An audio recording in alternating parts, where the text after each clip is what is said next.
in keeping with my comments to the viewers on YouTube, my friends and foes on YouTube, I am going to comment on the outsane culture of death, something that I've been doing over the last over 6 years since Fukushima blew up.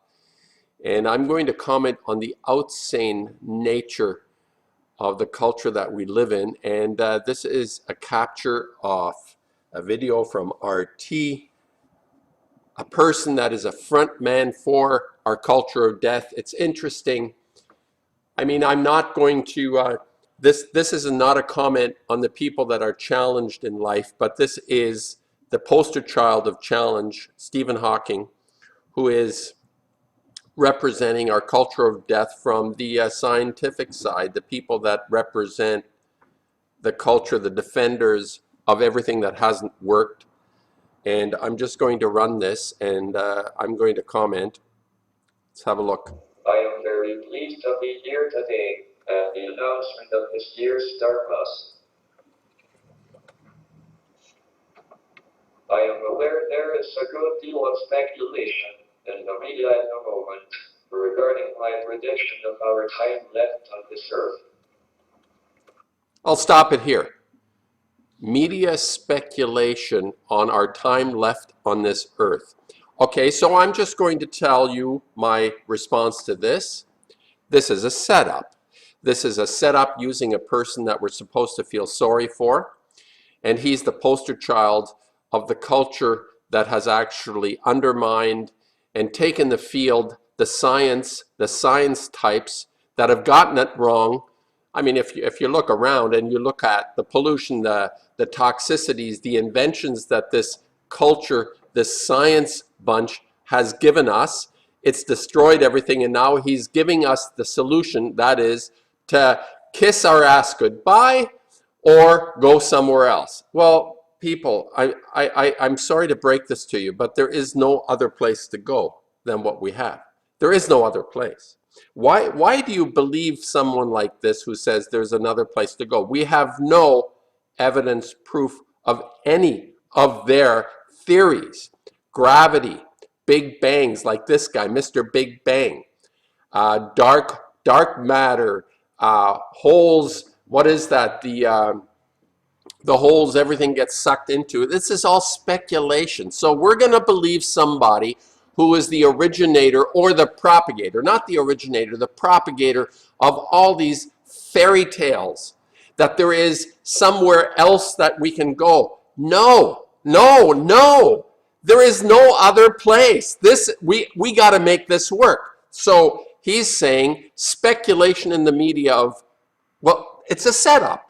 You get this, it's a setup, it's a setup, it's a setup. It's to get us complicit with the ultimate extermination that started fundamentally with the introduction of splitting the atom in 1938, the age of fission as I call it, and he's a progenitor of this culture of death who says we have to go somewhere else because this didn't work. Well, it didn't work because of people like him who invent shit that doesn't work.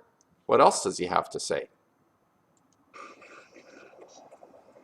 I strongly believe we should start seeking alternative planets for possible habitation. Me. We are running out of space on Earth, and we need to break through the technological limitations, preventing us living elsewhere in the universe. We're running out of space on this earth. And just as a backdrop to this, if you put the entire population, I'm not sure exactly what the numbers are, but if you put every human being that exists on this planet into the United States, it would literally just be like living in New York. Now, of course, that's a nightmare in itself. To live in New York would be a nightmare on an ongoing basis. I don't know how people manage to do that. But the idea that we're running out of space is, again, one of the fables or the propagation, the fantasies they're trying to instill in our brains in order to dislike each other. There's too many of us. Where did this come from? And it comes out of people that have invented shit that is actually basically destroying everything. Why would I believe somebody like this, who is part of this cabal, this age that we're in, this nuclear age, this age of fission, not the nuclear age. The nuclear age has been from the beginning of the planet, 4.5 billion years ago, supposedly. We're in the age of fission, and he's a progenitor and a propagator of this age. And why would I listen to him? And he's telling us now to get out of here. Well, where are we going to go? Where are we going to go? How about saying to people, we need to fix this? Not, we need to get out of here, because wherever, if it was true, if it was in fact true that we'd go somewhere else, we're going to fuck it up somewhere else, right? You're going to take this intelligence, this guy is going to tell us what it is that we have to do on another planet.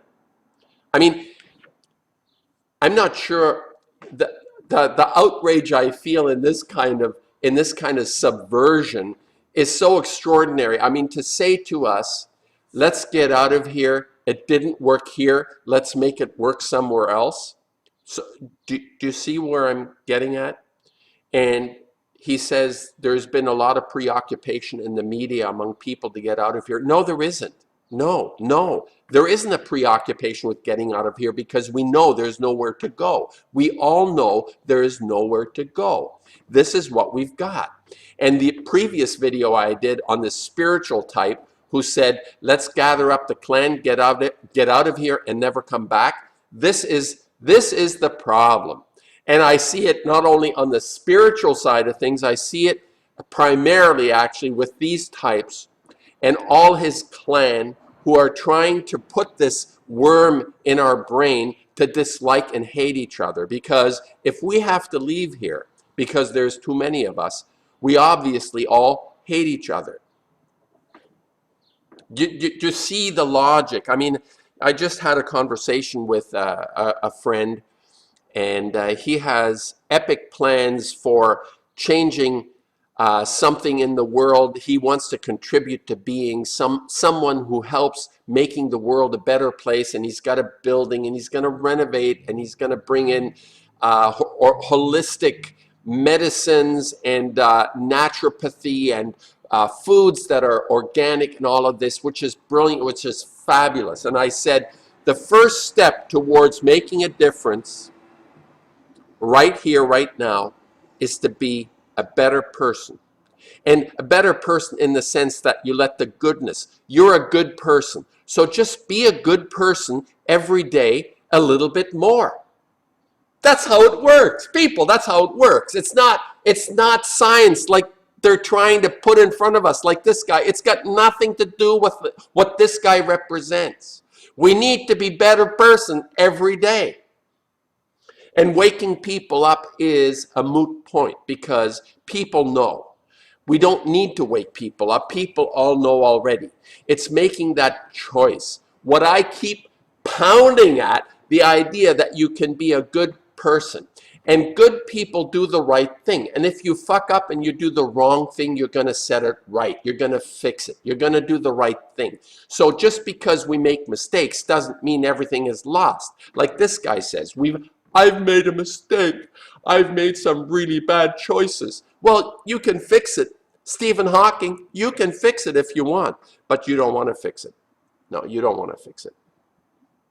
And that's the problem with our culture of death, that we have subjected ourselves to people that are trying to hijack our birthright, which is fundamentally, our birthright fundamentally is that we have the ability, we have within us, each single individual has within them a brilliance, a genius that is based on being a good, decent person, not a psychopath like this guy.